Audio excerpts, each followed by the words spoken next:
Happy Wednesday. Everybody doing good? Yeah. Really good. Yeah, I'm doing good. I feel good. We were talking about spas a little bit ago, and I just started looking up like places near me to go have a spa treatment. So Okay. it's exciting. What's your go-to? What would you get? You know, I've not spent a lot of time in spas, but I would definitely get a massage and like a facial. I think would be great. Those Do you two get like things just the rubbing facial, or like do you ever get like the zapping laser? Zip, zip, zip, zip, zip, zip, zip, like facial? I've gotten like, I don't know that there's been a laser involved, but like an hour-long facial where they Can I also ask hypoderm? What is that? Huh? The one where they basically just shave your face. Oh yeah. Hydroplane. What is it called? Hydroplaning? No, it's not hydroplaning. Dermaplaning. Dermaplaning. Super sunburned. Dermaplaning. Is that the one where you look kind of terrible like the next day and then like your skin regrows or something? No, the dermaplaning is they like take like a tiny razor and like shave your face and the dead skin off That's of it. what I don't get. Like They're basically over. just shaving your entire face, which is fine, but they make it out like it's they're just shaving your face. Because no, it gets rid of like the skin, like the dead skin and everything. But don't you feel like if you were to shave your face, like that razor gets the layer of dead skin? I don't know. Or they're just shaving your face, and they're charging you $80 to do it. I'll start shaving people's faces. This could Let's be put that on our side hustle. That's right. Go around and offer to shave people's faces for $100. That one just seems like it's kind of fake. Like it's kind of they made that up. Like you feel like it's a benefit, but it's just your body naturally probably does that anyway. It just takes a little bit longer. Well, it's just like I remember when I first heard about it. It was like dermaplaning. It's this process, and it's good for your skin. Which again, I guess is technically all correct. But yeah, they're just shaving your face. Okay. I'm looking it up right now. And part of the benefit is that the products that you put on your face to get that glow like can penetrate deeper because they're not blocked by the dead skin and the hair. And then it's also supposed to make for smoother makeup application. Right. So I will shave someone's face and then rub lotion on it. Same thing. That sounds like some serious. Bobby, I'm gonna need to start taking about 4 hours off every week because I'm gonna try this. I think you should do it. You should put an ad out on Craigslist maybe, or like. But it won't be like I don't have the patience to like make it therapeutic. I'll offer like express dermaplaning. I'll get in and get out in like 10 minutes and you'll be glowing.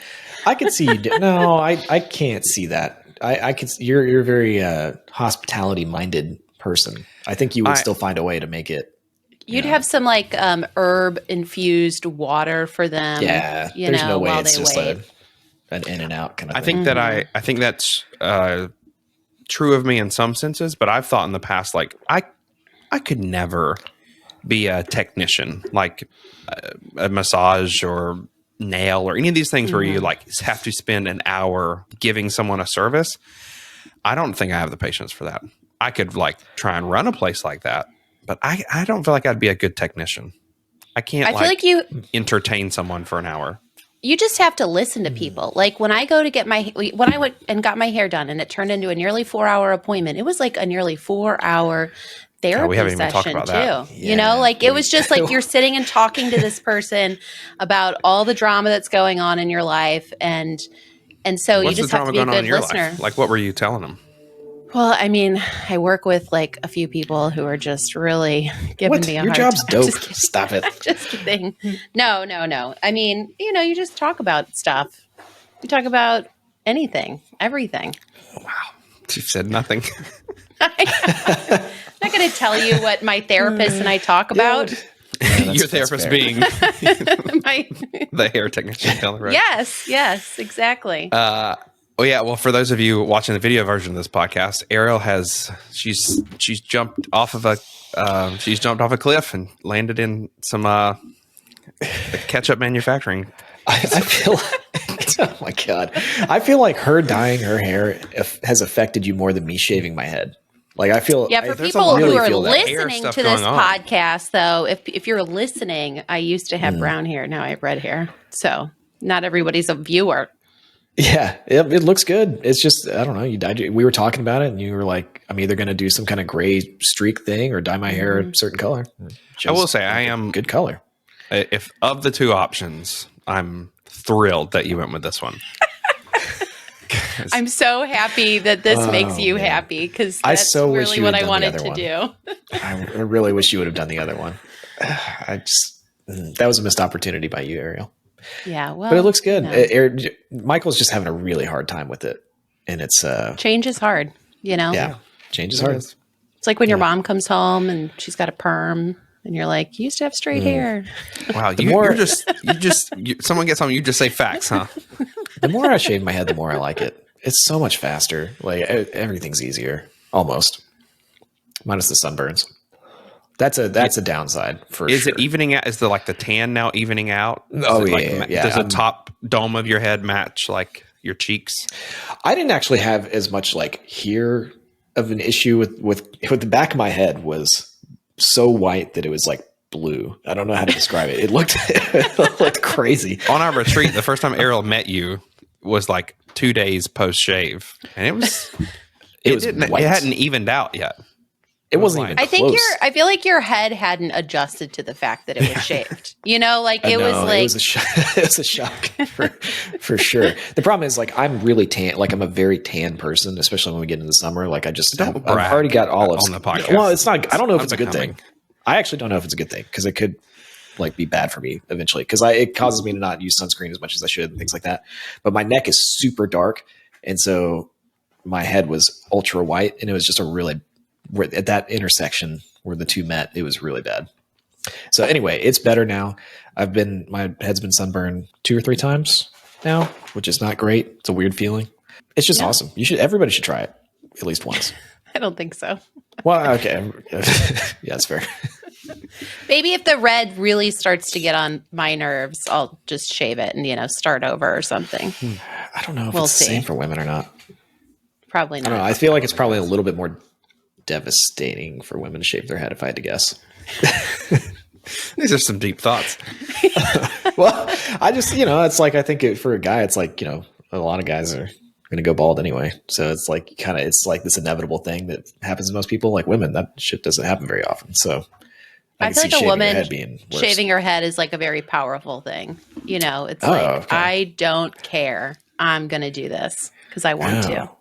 See, that's interesting, because I think of it as like when Britney Spears shaved her head, she had that I don't care thing, but she also had lost her mind. There's different versions of what you might be feeling, I'm sure. Who's that? Different feelings going into shaving your head. No, didn't Demi Moore, didn't she shave her head for something like a G.I. Jane role or something like that?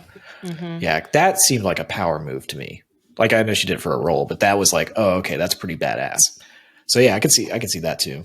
All right, well, guys, I have a questionable decision for us to talk about today. You always do. You always have one of these. I know. I always do. It's like somebody's supposed to have one.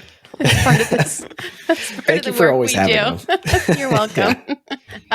This one is about offering services as a freelancer, somebody who does some kind of service-based job or has this as a skill, and offering it up to friends and not being really paid for what you're doing. So I'm just going to go ahead and read this question to you. And I like this one because I've been in situations with friends where I've offered my services, either writing or editing services for them, or even knitting services.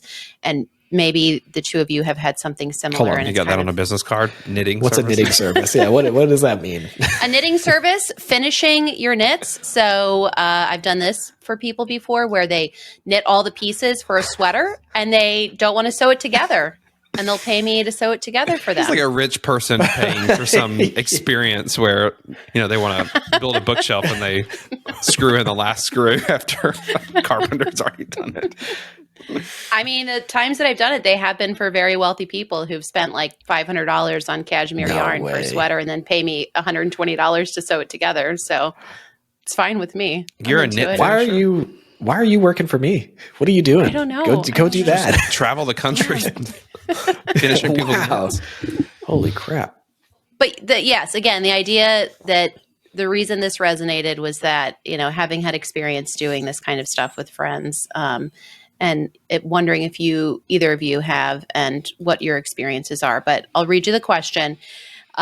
This comes from Dear Penny. The headline is, how do I tell a friend that she needs to pay me for what she is wanting me to do? And then the main question is, a friend of mine asked me to design a logo and business cards for her new business. I told her that if I did, she would have to pay since it is a lot of work. She said no, but has been asking for my advice the entire time. I quickly whipped up a thing on Canva without her info to show her an example. I was fine with that because it took 2 seconds, but she decided she wants that design and keeps asking me to add things to it. How do I tell her she needs to pay me if she wants me to keep adding things to it and to send her the files? I like this last part. For a bit of extra context, she is quite a bit older than me and tends to be very entitled. I think you just send an invoice, like just send it over passive aggressively. Or I don't know, aggressively. I just send it. The Venmo remind feature. This is one of those things that I think people spend too much time not just saying the thing that they want to say. And they still try to find a creative way to say it without hurting anyone's feelings. And that stuff is important sometimes, or a lot, but there are certain situations where it's just, especially money, like you just got taught, you just got to, okay, yeah, I'll do it. It's going to cost this much. And then if they're like, no, I'm not going to pay you. Then it's like, okay, sorry, I'm not going to do it. I have definitely experienced some things like this before. I think that if you're providing a service, especially if it's something that is taking you time, specifically time, and they are a true friend, that you have the right to ask for money. You have the right to say, I'd be glad to help, but I need to charge you X dollar. But I'll take a little bit of a different approach, which is to say, if it's something that you can do quickly, or if it's something that doesn't take a lot of your effort, and they're actually your friend, shouldn't you just be doing it for them? And here's where I make the contrast. I have lots of friends who just need something quickly whipped up. Maybe it's a little design thing, or hey, can you throw this into a PDF or whatever? And I get it. There's different scopes of things people may ask you to do. But if it's something I can quickly do, I think that you should ask yourself, is it something that, doesn't actually require all that much from you? You don't need to be making money off of your friends if it's something you can do to help. However, my caveat would be, the thing that bothers the heck out of me is when a friend comes to me and says, oh, hey, can you build a website? Oh, hey, can you run some ads? Like, you know how to do that, right? And they're wanting to talk about it, but they're not actually ready to do it. That annoys the crap out of me. Because if someone says to me, hey, you know how to make a website? It's like, well, yeah, I do know how to make a website. Do you want to make one? Do you know what you want? If you don't, just picking my brain over and over and again, or like giving me a half-formed thought of what it is you want created, that stresses me out. Doesn't stress me out. That drains me. And I don't like those conversations. So I try and avoid, when someone starts to ask me to help them with something, I try and avoid it until I say, email me a specific scope of what you want. Like I had a guy last week call me and say, hey, we're thinking we need this website and it needs to do this. And I literally went, yeah, I know what you need. And I was like, I'll have it to you in 20 minutes. And I hung up the phone. I went and bought the domain. I built the website quickly and I sent it to him. That didn't cost me, any real energy. What would have cost me energy if we went back and forth for 5 days and he wasn't really sure what he wanted or if he needed it. That's a good point though. Because I can't tell you how many times it doesn't happen as much anymore, but like maybe the first 5 years after I quit my job and started a blog, like everybody that I know wants to do the same thing. Like everybody's like, oh, a blog, I could do that. I could just like travel and I could just make money online. That sounds awesome. And so they would reach out to me and say, hey, can you help? I want to start a blog. And I want to blog about whatever thing. Can you help me do that? And I used to like really be like, yeah, I'll help you do that. And I would put a lot of effort into trying to help people that were really good friends of mine, like make it, because they were, they had a crappy job or whatever. But then I noticed that most people are kind of lazy and they don't actually do anything after you've helped them. So like, then I ran into the situation where I was giving these people like tons and tons of help and like really showing them how to do it. And then like 6 months later, they'd stop. And then I was like, that happened so many times that I was like, I'm just not even going to offer that anymore. But now I have a rule where it's like, I don't even let my friends pay me for, I don't want to like help my friends really very much at all, which is a weird thing to say.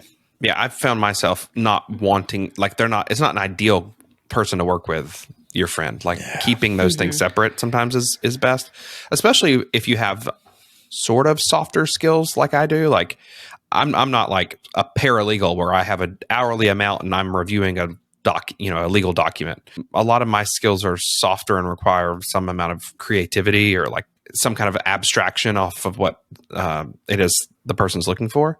I think that the standard for me is it something I could do relatively easy that would also, it's good for me. Like any chance I get to make something, build something, create something, that just helps me. It builds my skills over time.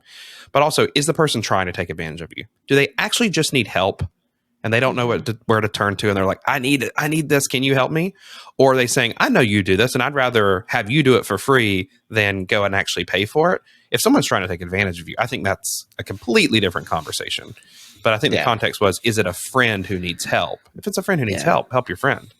I think it's, so you both talked about this kind of in slightly different words, but I see the issue with friends or anybody when somebody is taking advantage of your energy. It's like, I have energy, like what gives me energy is like being creative, building things, making things. And when somebody wants to take advantage of that, like they know that I enjoy doing that sort of thing. And so they're like, oh, let me use that. Let me like drain it out of you. And it's like, my time is limited and I want to put that energy towards things that I might be more interested in doing. So it's hard sometimes, I think, to know who's going to drain that energy, but it does happen. And I've had like good sort of working relationships with friends. I have a graphic designer friend who's done some work for me and I traded her work. I've had some other instances like that and it can work really well. But I do think, Michael, you pointed to the idea of like the friend thing. And like, I think the term friend is used pretty loosely. So I feel like we need more context about their relationship in terms of like, how close are you? You know? Yeah, that's a good point. I don't like where I started, especially with like the blogging stuff or even the digital marketing stuff that I was trying to help people with. Like, I didn't like the disappointment of seeing them not make it, or like seeing that they had the potential to make it. Cause that was the thing. It was like, I would really only like help friends of mine that like, I felt like really had a good idea and they could actually make it and create a brand for themselves. And then it's like, it's like, you see them get excited about it. And then a couple months in, they kind of like especially with like blogging back when this is how you made it. Like they would stop posting and then they would pick it up again and they'd stop posting. And it's like, then they just let it die. And you're like, man, they could have made it. And so that's why I was really like, I don't think I can help people with this anymore. I completely agree with that. And that's not even like, I'll expand that to also just like maybe life or career advice. Yeah. Like I'm someone who kind of wants to fix problems. And so my inclination might be to come in, like if you were to ask me for advice, I may say like, you should do this, and I'll make this connection and I'll hook you up with this person and like actually try and solve their problem. But after tons of frustration over the years of people not actually wanting that help or not following it through, I'm very purposeful to, if someone comes and asks me for like career advice or life advice, I force them to be the driving force. I'm like, I'll have a lunch with somebody and I'll say, yeah, I know some people I could, introduce you to in that area. Email me with what you're looking for. Like I always give them the action step. I never take the action step or the action to do with me because they need to be the ones pushing it forward. And what I've found is 95% of the time you never hear from them. They want the creative exercise in their mind of thinking, I could do this, or here I have this idea, but they're like actually executing on it. And I don't want that disappointment like in my life. I'd rather keep those things separate. But if someone actually wants help, I'm here to help them. But I think you find that people don't actually want help as often as they want to bat around ideas. Yes, they want to talk about it. They want just to, do you think this is something that's worth pursuing? Like really kind of wanting information from you maybe. Yeah. And a weakness I have generally, but like, there's that kind of adage in a relationship of like, do you want me to listen or do you want me to help you? Like, I don't have that listen part good ever. I always want to be the one to solve a problem. So yeah, my inclination is towards that, like just, okay, I heard your problem. I can fix your life for you, or I can fix this problem for you. But that leads to a lot of disappointment when you realize that's not what they were looking for to begin with. No. Yeah, I don't know. I mean, I think you should always be looking, if you're asking something, let's turn this around and talk about if it's you. Mm-hmm. If I go to a friend and ask for their help, I don't want them to, I'll be honest with you, I don't want them to charge me their premium rate. I don't want them to charge me their market rate.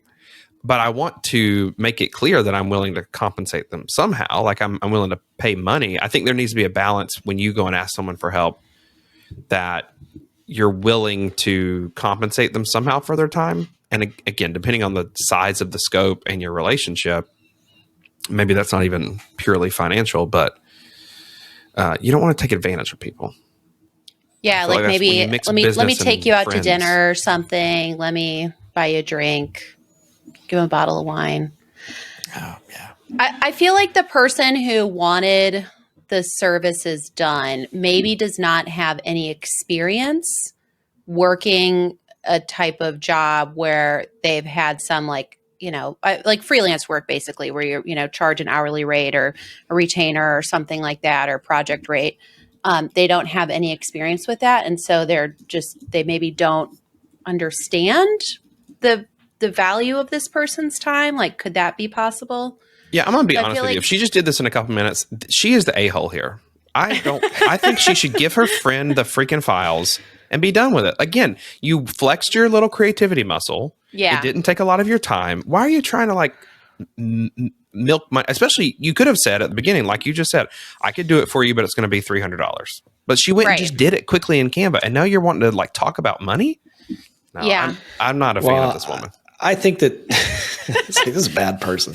I also feel like Canva's such a, like, when she says she quickly whipped something up in Canva, like she could have just taken one of the templates and like said, hey, change some colors around. I don't know. You didn't go in Illustrator and spend 4 hours tracing out some beautiful symmetrical logo. Like, right.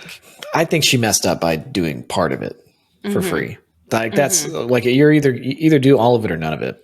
And then I think some people like the love language thing, where giving people stuff is one of their love languages. Like, I think that it sounds like, Michael, you're kind of that way. And I have friends that are that way. I'm not necessarily wired that way. So like, I could see like, if you're somebody that I could see doing it, if you're somebody that really enjoys it and like brings you some kind of satisfaction to give other people stuff. But if you're not that person, then you definitely shouldn't give somebody half of something.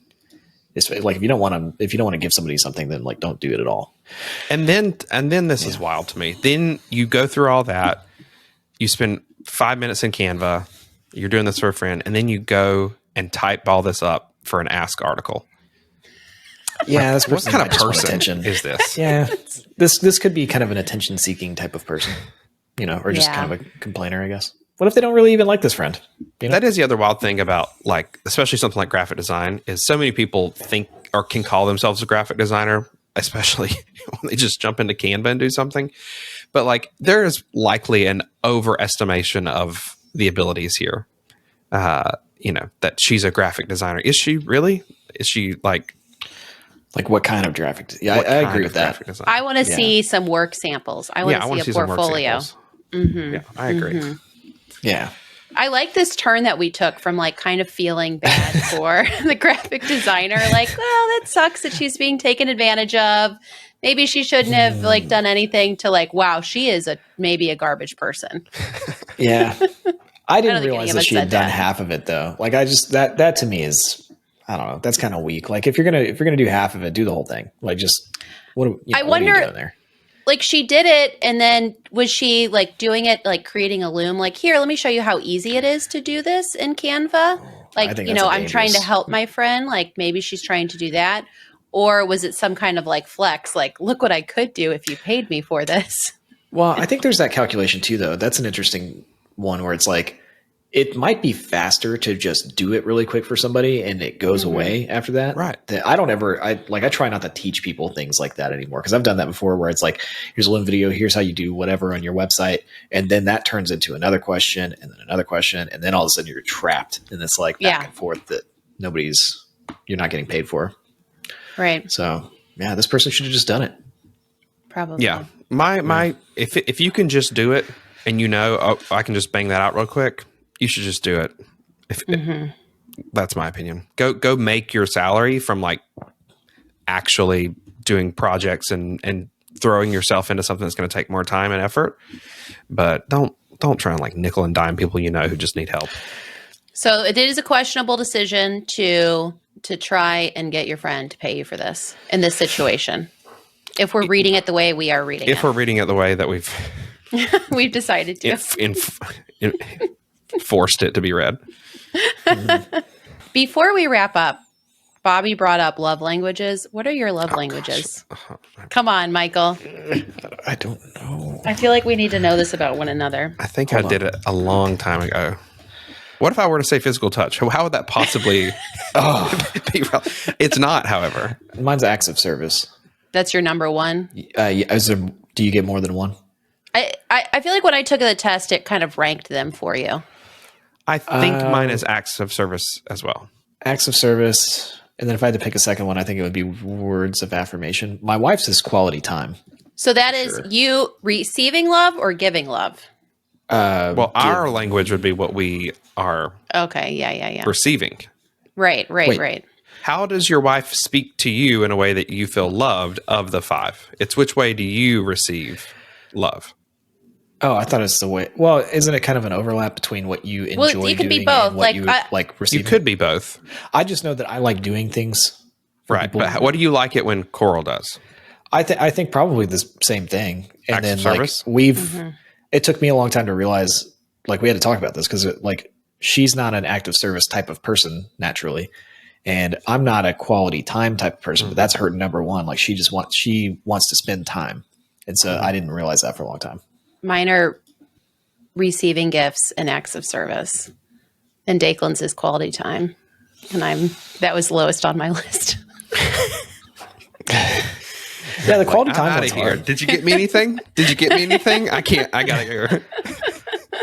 Yeah, quality time's hard because it's like we could have just like watched an episode of The Office together, and that counts. I didn't realize that. Like I thought we were just watching TV, but that's not. It was more than that, I guess. See, in our relationships, like quality time, kind of we hang out on here, but like we don't really get quality time. And even like acts of service. Wait, this is quality time. Yeah, this is super quality. What are you talking about? Yeah, in a way.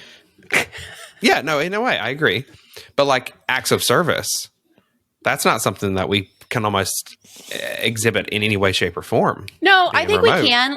Like I'll ask you something, Michael, if you can help me with something. But no, but it does. It means something, Yeah, but like if we worked in the same office, I'd be like, "Oh, Ariel, it's raining. I'll go pull your car around," or something. Like, it'd be like an actual act. We're not just on a flat screen. I don't know. I feel like acts of service can be done in in a way it can. I don't think it can be done as well. Well, I think we've established before on this podcast. I think that like Michael, you are way, way different in person than you are on. Like more so than anybody I've ever met. Like, I thought I was exactly the same. All of your nuance. I think what happens for you, unfortunately, is that all of your nuance goes away. Great. Well, it is. I mean, it's true because it's like everything that you have a lot of different kind of nuanced layers that are very apparent and make it all make more sense in person, and then that kind of goes away with the screen only. So, do you like me more in person or on the screen?